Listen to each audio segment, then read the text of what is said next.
ગણિત ધોરણ 6 પ્રકરણ 11 બીજ ગણિત ભાગ 6 ભાગ 6 ની અંદર આપણે સ્વાધ્યાય 11.2 ના પ્રશ્ન 1 થી 3 ની વાત કરવાની છે. આ સ્વાધ્યાય 11.1 જ્યારે આપણે જોયું એની અંદર આપણે સામાન્ય ચલનો ઉપયોગ કરી અને કેટલાક નિયમો બનાવ્યા. હવે આપણે આની પહેલાનું જે પ્રકરણ માપન છે એની અંદર આપણે ચોરસ, લંબચોરસ વગેરેની પરિમિતિ અને ક્ષેત્રફળ માટેના સૂત્રો પણ જોયા.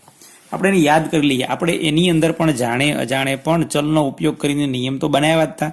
હવે આપણને ખબર છે કે ભાઈ ચોરસ છે એ ચોરસની બધી બાજુ સરખી હોય તો ચોરસનું ક્ષેત્રફળ આપણે શું કર્યું હતું એનું સૂત્ર તો કે લંબાઈ ગુણ્યા લંબાઈ આવું લખ્યું હતું, લંબાઈ ગુણ્યા લંબાઈ. હવે આપણે એમ કીધું હતું કે લંબાઈની જગ્યાએ, કારણ કે દરેક ચોરસની લંબાઈ જુદી જુદી હોય, તો આપણે લંબાઈની જગ્યાએ એલ ચલ તરીકે એલ, ત્યારે આપણે ચલ નહોતા બોલ્યા પણ લંબાઈને લેન્થ અંગ્રેજીમાં કહેવાય, એટલે લંબાઈનું ટૂંકું નામ એલ ગુણ્યા એલ.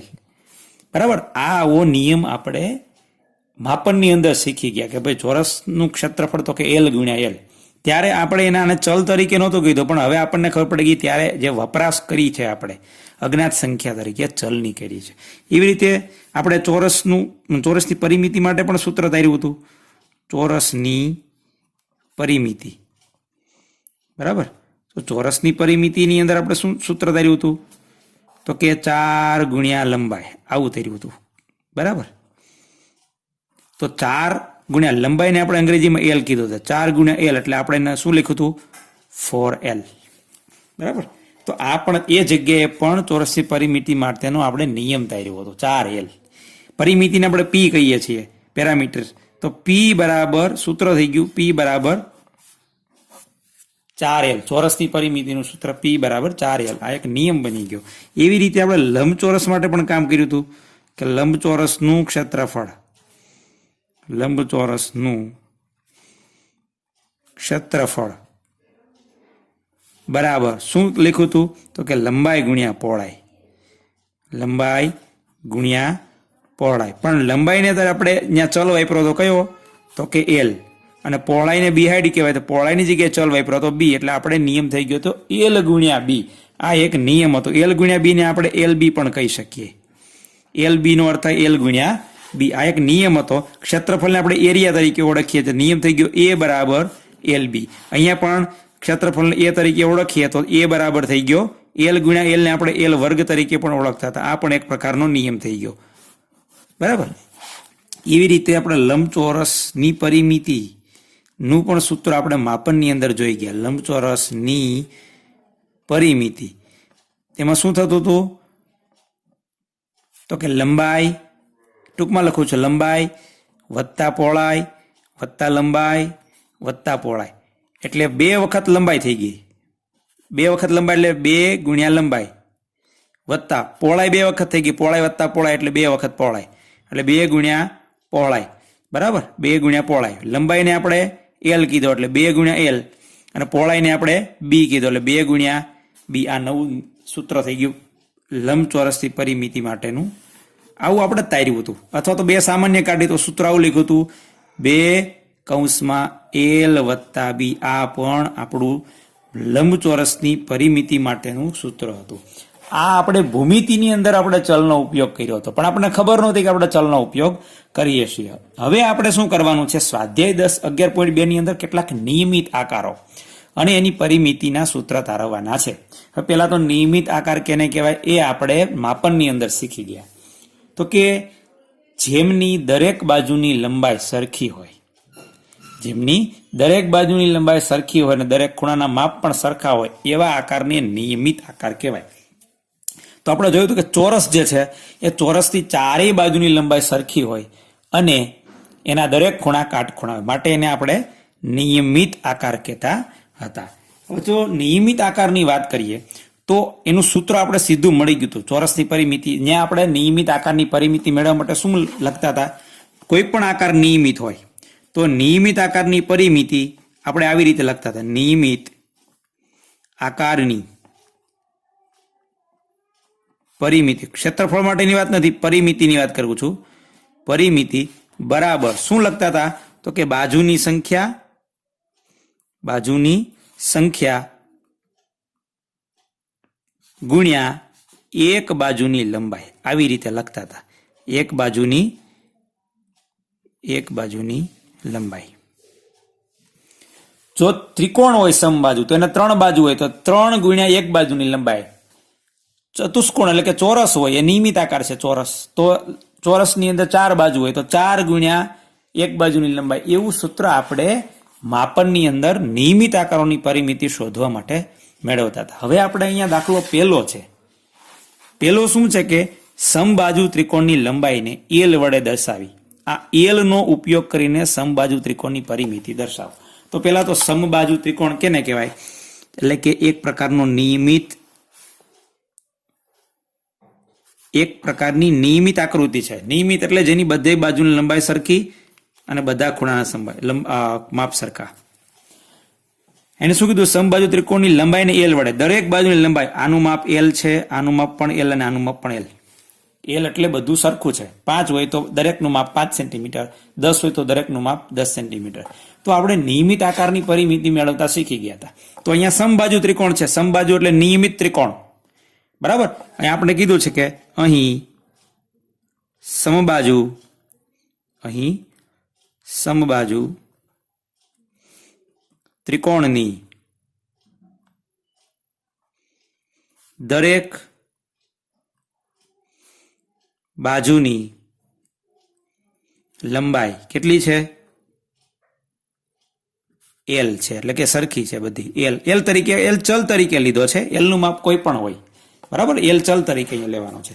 તો આપણે નિયમિત આકારોની પરિમિતિ શોધતા શીખી ગયા. તો લખ્યું છે કે આ એલ નો ઉપયોગ કરીને સમબાજુ ત્રિકોણની પરિમિતિ દર્શાવો. તો આપણે લખીએ કે સમબાજુ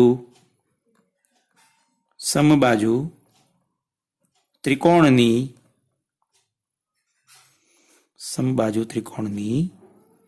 પરિમિતિ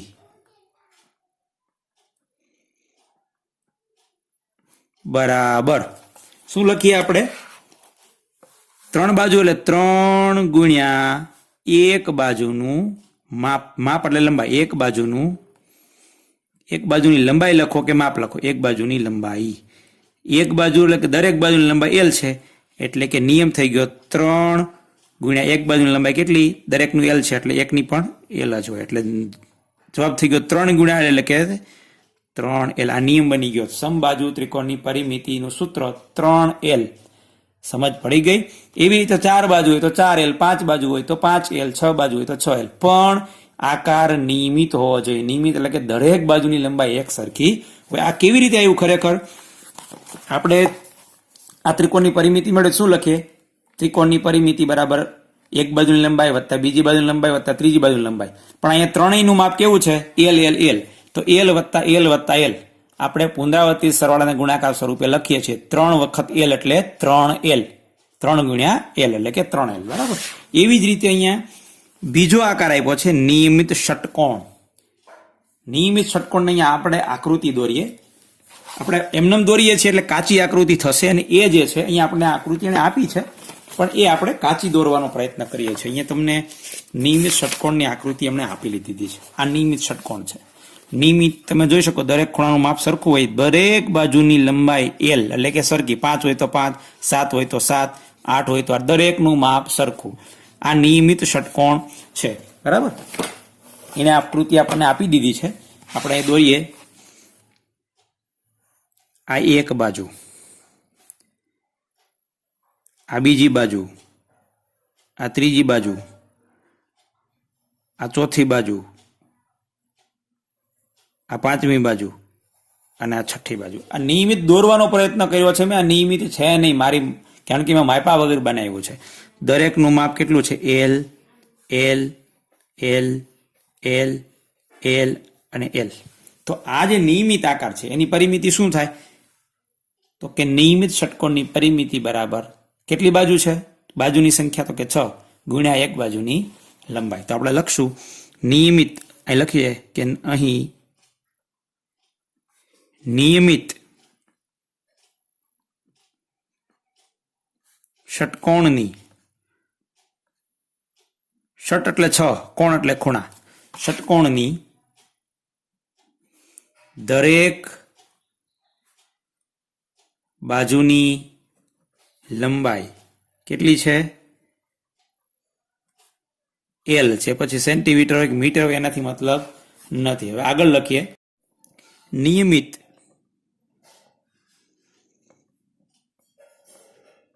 ષટકોણની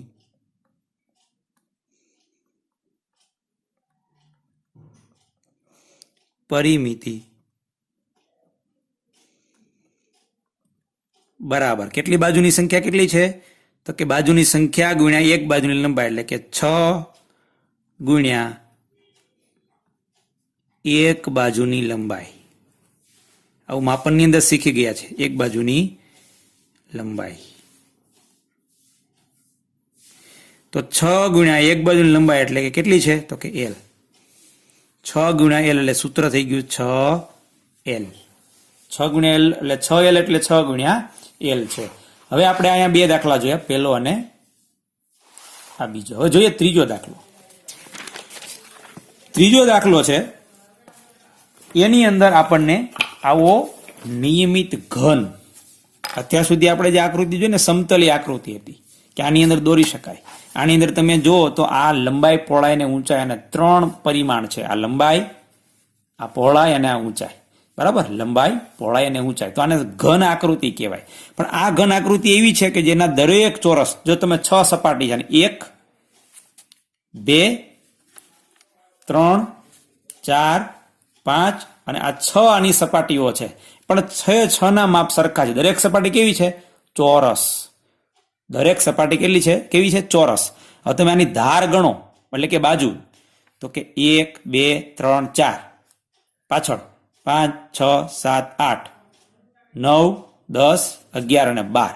તો આને 12 બાજુ એવી છે. કેટલી? 12 બાજુઓની સંખ્યા 12 છે અને દરેકનું માપ એલ છે.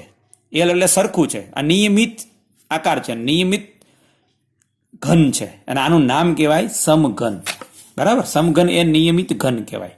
પછી લંબઘન એને નિયમિત ઘન ન કહેવાય. આને નિયમિત ઘન ન કહેવાય. કારણ કે આના આ અહીંયા તમે જો આ ચોરસ છે, નિયમિત આકાર છે. આ ચોરસ એ નિયમિત આકાર છે. પણ આ બાજુના માપ જેવડા છે એનાથી આના માપ વધારે છે, એટલે નિયમિત આકાર ન કહેવાય. બરાબર, તો આ સમઘન નથી, લંબઘન છે. આનું પરિમિતિનું સૂત્ર આપણે આવી રીતે ન લખી શકીએ જેમ આનું લખીએ એમ, કારણ કે આના માપ જુદા છે. પણ આની દરેક બાજુનું માપ સરખું છે, માટે આનું આપણે સૂત્ર તારવી શકીએ. આનું પણ તારવી શકીએ, પણ એનું સૂત્ર જુદું હોઈ શકે. બરાબર, તો આપણે લખીએ. પેલા સમઘન આકાર દોરીએ. અહીંયા સમઘન આકાર તમને દોરેલો આપ્યો છે, એને આપણે અહીંયા દોરીએ.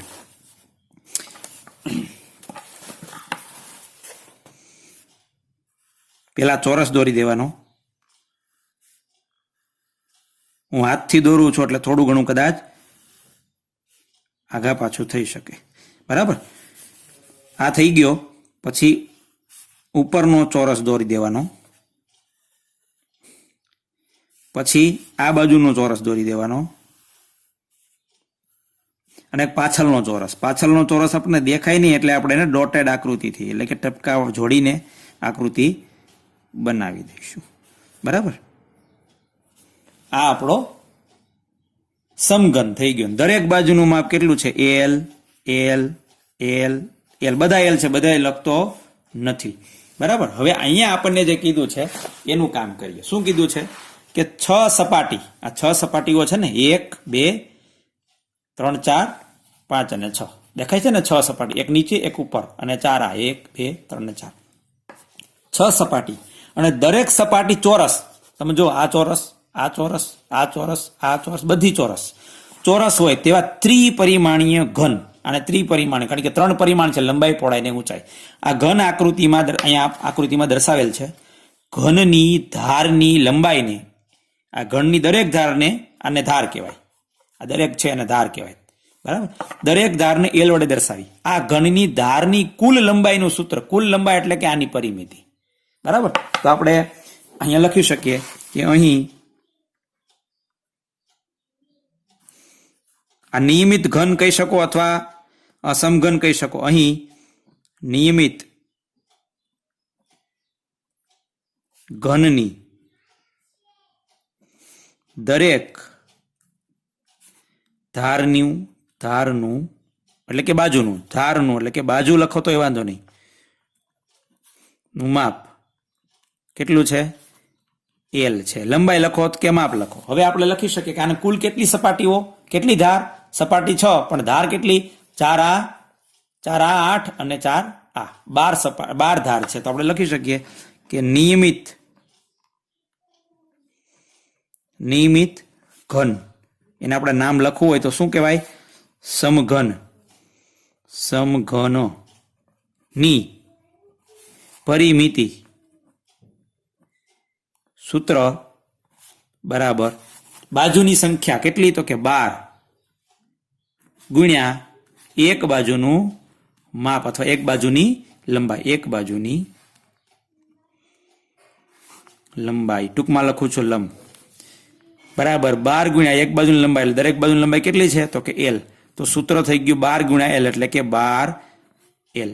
આ આપણું કામ અહીંયા પૂરું થઈ ગયું. હજી 2 દાખલા છે આની અંદર 11.2 ની અંદર, જે હવે આપણે આના પછીના ભાગની અંદર જોઈશું. અને સૂત્રો તારવતા આપણે એટલે કે ચલની મદદથી આપણે નિયમો કે સૂત્રો બનાવતા આપણે શીખીશું.